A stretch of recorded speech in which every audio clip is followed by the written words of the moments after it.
Buying your first rental property, let's get into the pregame formula. A survey done in 2019 found there were 14.5 million households and 44 million residents renting single-family houses in the United States. So there will be roughly a 21% increase in new rental households between 2020 and 2040. So finding rentals is good right now, folks, and looks good in the future. You're just going to have to compete against those institutional investors. So buying rental property is largely similar to buying residential property. However, some important differences do exist. Making money in real estate is all about cutting losses and expenses and maximizing profits. Buying rental property can be awesome. Actually, in my opinion, it's more awesome than buying your own home. But that doesn't mean that you should rush before you've done proper research. You don't need to be an expert in real estate investments or even work in the real estate sector for that matter. But it can't hurt. It can't hurt to be a real estate agent, broker, and do your studying or working in property management, maybe working for a commercial company, or even getting a mentor. I got a mentor off LoopNet a while ago. And the bottom line is, though, you have to do your homework properly. Many people talk about the steps on the internet and books to buying your first property. Like that include finding good tenants. Where do I find investment properties? Types of lender, property types, single family, multifamily, 1 to 4 units, conventional loan, or 5 or more, commercial, down payment. What do I need for a down payment? Tax returns. How many years of tax returns? What does my credit score have to be? I don't want to focus on that stuff. I want to focus on what you need to do before you even get to that stage. I call this the preseason formula stage to buying property. If you know the level of risk associated with an investment property, you will be better prepared to handle it. Okay? So rule number one for real estate investing, especially for beginners, is knowing the laws. I've seen people lose their ass on this, folks. As a landlord, you need to follow local landlord-tenant laws and fair housing laws during the rental process to avoid legal situations that can damage your rental business. The government, folks, the government is not on your side as an investor. Remember the eviction bans? Remember that? And what the eviction moratoriums meant, that landlords could no longer be paid for the service they provide, nor could they take action to stop the situation. This is one important thing to remember always, especially when buying rental property out of state and in state, for that matter, that you live. You have to be knowledgeable about the local rules and regulations. For example, in California is a tenant-friendly state. For example, some areas in California have rent control and others have rent mediation. I'm actually involved in Zoom calls and out-of-state stuff that we're doing to know the laws. I'm on a rent mediation board in California. I'm on another board for landlords to learn about what's going on. If you are buying, you need to know these things. And if you're buying, for example, vacation rental property for sale as a beginner real estate investor, take a hard look at the proposed rent control and tenant rights legislation pending in your state and the local area. Make sure, to learn the ABCs of buying rental property first and go into the business, with your eyes wide open. For example, we put a bid a while back on a property in Hermosa Beach, and we dug deep into the short-term rental laws in that area in a minimum of 30 days, and there's ways to work around that. And I went to the neighbors and made a lot of phone calls and went to some local meetings, and the neighbors were pissed off that lived there a long time, and they didn't want short-termers in there, and they're a pain in the ass. So we backed out of the property to avoid losing money. Make sure you know the renting regulations specific to the city you are interested before you buy. I have seen people, I can't stress this enough, buy property before not knowing the rules and laws, and they lost the whole property. Happens. Know the rules. That's so important. Know the laws. Number two goes hand in hand with number one, hire a good real estate lawyer. As any real estate investor knows, when you buy an investment, there is more to the picture. There's more to the picture. You want to hire an attorney that has a solid understanding of real estate investing. He or she, must be somewhat of a savant, a guru, I think a specialist in real estate investing. You don't want a lawyer that can just tell you the deed was registered at closing, Tim. You need someone that understands setting up LLCs, S Corps, 1031 exchanges, real estate investing tax savings. Even more importantly, in my opinion, they have a Rolodex of clients that are real estate investors. You ask them, he or she, will be able to give you an idea where people are having success in investing. That's key. My go-to lawyer has a law license. He specializes in real estate. He has a real estate license, and he's an active investor as well. So he helped my buddy out, and we got a deal offline, off the MLS pocket listing, and before it even came to market. So number three, are you ready to become a landlord? Becoming a landlord means different things to different people, folks. On the one hand, becoming a landlord may mean learning, how to be handy around the house. To others, it means hiring the third-party property manager. Have you actually thought about what that involves? Are you ready to create rental applications, lease agreements, collect rent, handle some maintenance issues? Are you ready for that stuff? You think you can handle it? Or are you going to have a property manager for your first property? I don't want to deal with any of that. I'll hire someone, pay him $200-300 a month. Hiring a property manager will free up your time. You'll free up your time so you can do more valuable things.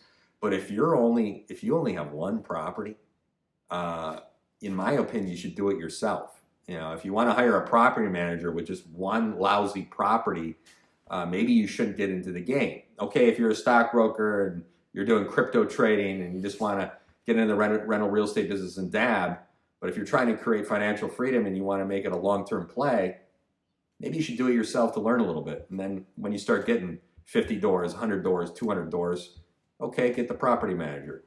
Number four, create a rental property business plan. Creating a rental property business plan can be a great way to determine the goal of your business. Bottom line is, people, write shit down. I used to never write shit down. Now I have a to-do list every day. Your strategic plan and outline, the objectives of your business. Put a plan together. Although not required, establishing a plan prior to launching your rental real estate business, I think it can make sure you enter the market prepared so you can handle the hiccups with ease, So I think, having a business plan, you'll look at things at a deeper level, you'll do more research, and you'll just be better prepared. So put in the time for that. It doesn't take that long. Number five, location, location, location. This is so important. It can't be stressed enough. When you invest in real estate, whether you are a beginner or a seasoned investor, it is very important. Where you invest in real estate has two different meanings. First, it means which city you choose to invest in. It also means exactly which property you choose to invest in. You don't do your research, and if you buy in the wrong location, it's game over.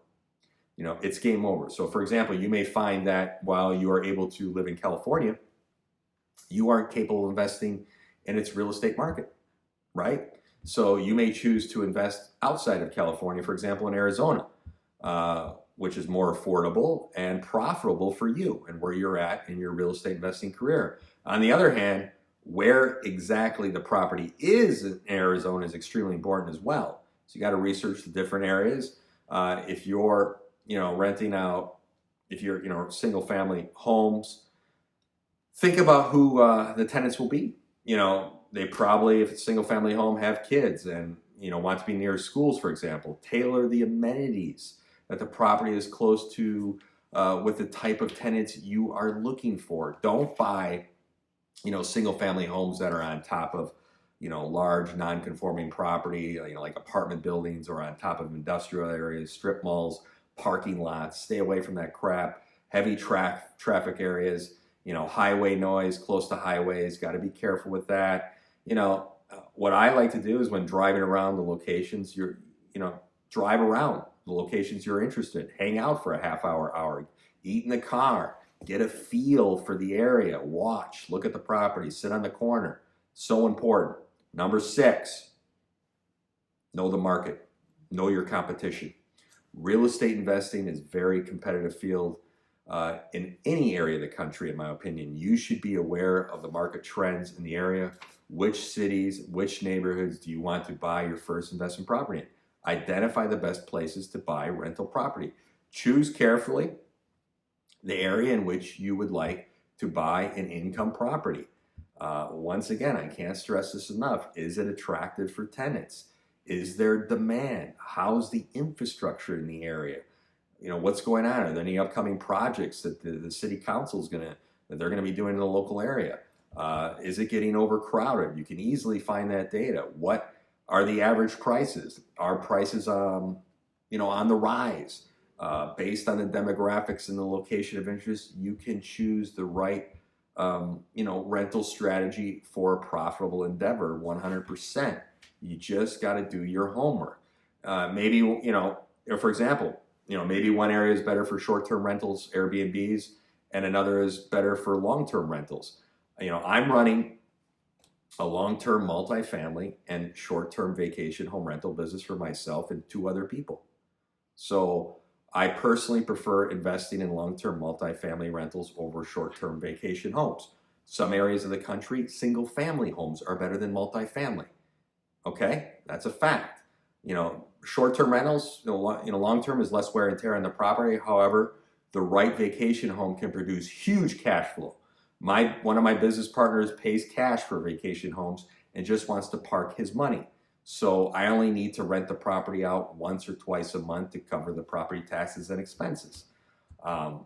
Okay, but you have short-term rentals, a lot of move-in, move-outs. It can be difficult. You got to know how to do it. I got a good handle on it, but it's a lot more work. Number 7, start small. Start small and simple. My dad always said, write down everything you want in life, people, and spend 25 years trying to get it.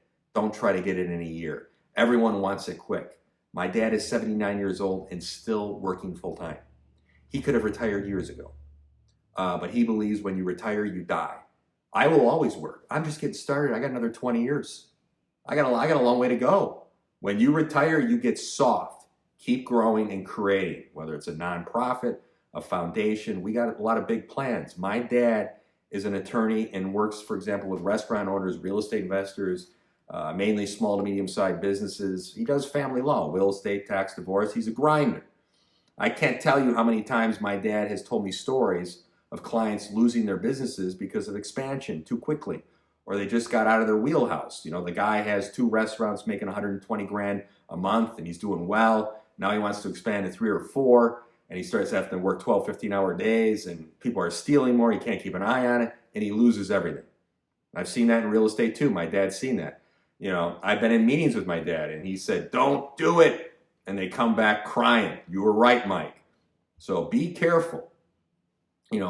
Look for an apartment when you're starting out, a duplex or a small apartment building. Buying a large income property sounds tempting because of the expected higher profits, but it is also more costly and will require more work. Then maybe you're going to need more investors. Okay, it can be done, but your first property, get your feet wet. 1 to 4 units, conventional loan. 5 or more is going to be commercial. It's a little more arduous. But commercial is very attractive and it can be done no problem if done correctly. Remember to not overwhelm yourself by starting bigger than you can manage or afford.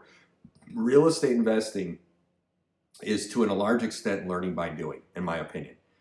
And after you have learned the basics of it and have started making some profits, you can think about expanding your rental property business by either replacing your first rental property, or pulling an equity line on it and get a bigger one, or just buying a second investment separately. Having an investment property does not only mean renting out single-family homes as long-term rentals or multifamily. In fact, you may find, and I'm just covering all bases here. If you're really if you're in the beginning stage, you may find that short-term rentals are a lot more, fitting for your situation. If you want to make money in this business, you need to think outside the box. So maybe you could learn about real estate from your current living situation. I mean, we're starting small here. It's okay. The most profitable rental strategy for making money in real estate as a beginner is to start at home. So that's what's going on all over, California is ADUs, accessory dwelling units. Buying an investment property, is a big step, and one you don't have to, take to start. Instead of taking out a loan from the bank to buy a new property, use the one that you have if you have one. Maybe, set up that ADU if you have extra rooms or a backyard or even a garage in your home, and you can spend 25, 50 grand and create some income. And you can rent them out. In fact, renting out separate rooms can be more profitable than renting out a whole house. I know someone who's doing it. So you can even opt to rent out your home for events on weekends to get some extra cash for a down payment. Bottom line is keep an open mind and use all you have to your advantage. Some people say find the white whale of an investor to partner with and go big or go home. Buying a 200 to 400 unit building. There's a guy on the internet that talks about doing that. And I agree with this strategy as well. But this guy's leveraged the hell and he's got a lot of investors. I don't want that. You have to have, some credibility also to do that and somewhat of a track record, in my opinion. And it can be done and it can work. Like anything, it's all who you know. Another option you have on a smaller scale with less risk to invest and rather than doing a 200 to 400 unit building on your own is opportunity zones.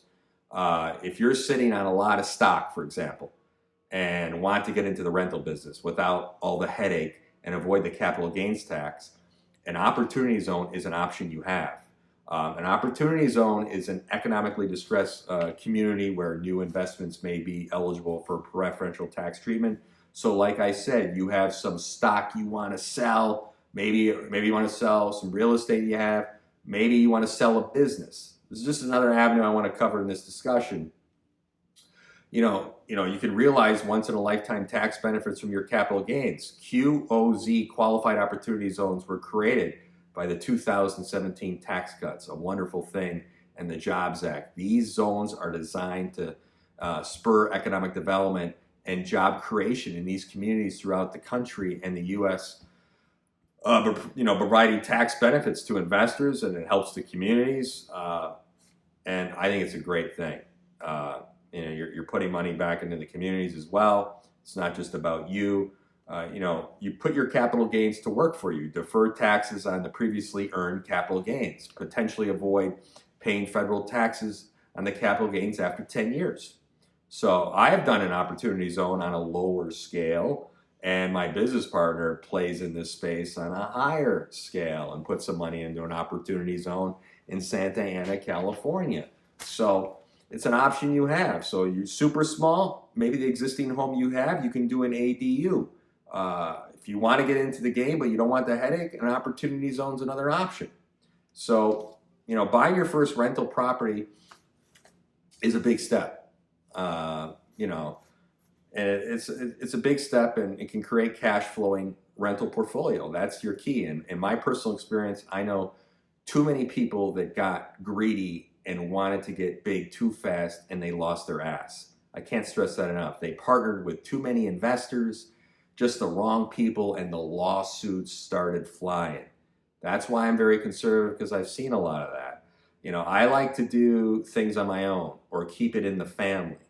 I'm very conservative in my investing, and some people might say, well, you don't take enough risk. Each to their own. Each to their own, ladies and gentlemen.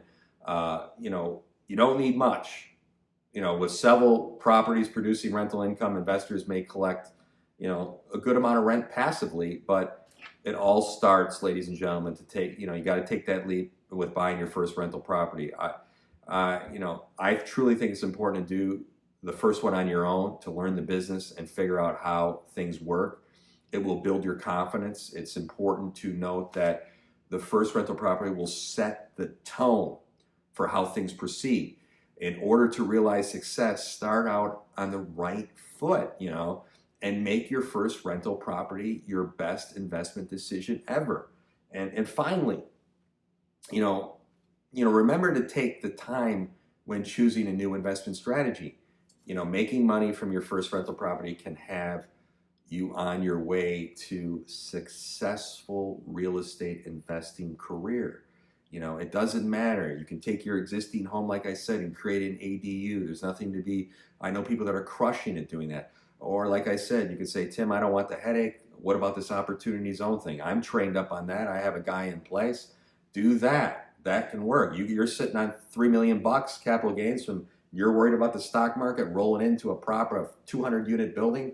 Get yourself some returns on that. You can do that as well. Or you can look into that multifamily 4-unit or 32 doors.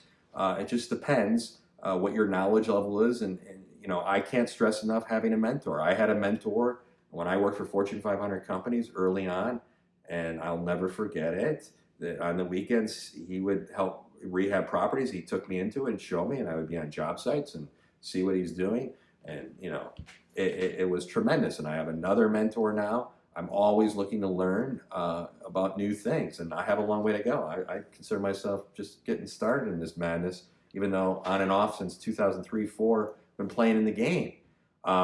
It doesn't matter. I will say this, in my personal opinion, you don't want to be too hot, and you don't want to be too cold. I'm happy being warm. I don't need to be on the cover of Forbes with 5-10 buildings of 400 units. Okay, I don't need to be the leading man in the movie. I want to be the guy that comes in for 9 minutes and crushes it. Okay, I'm just saying, I don't need to be the guy. I don't want to, I've seen the guys try to get too hot and gals, and then they get cold. I just want to be warm. Okay, if you can do more doors in the beginning, it's a good thing. I know how to do it now, but if you can get yourself a minimum of 20 doors to start, not a bad thing. But if you don't know what the hell you're doing, and you're just starting out, 1 to 4 units, some people will say, well, you should get 4 units to start or 8, because if someone doesn't pay rent, then other tenants will pick up the slack. That is true. But what you have to understand is certain areas of the country, single-family homes are better than multifamily.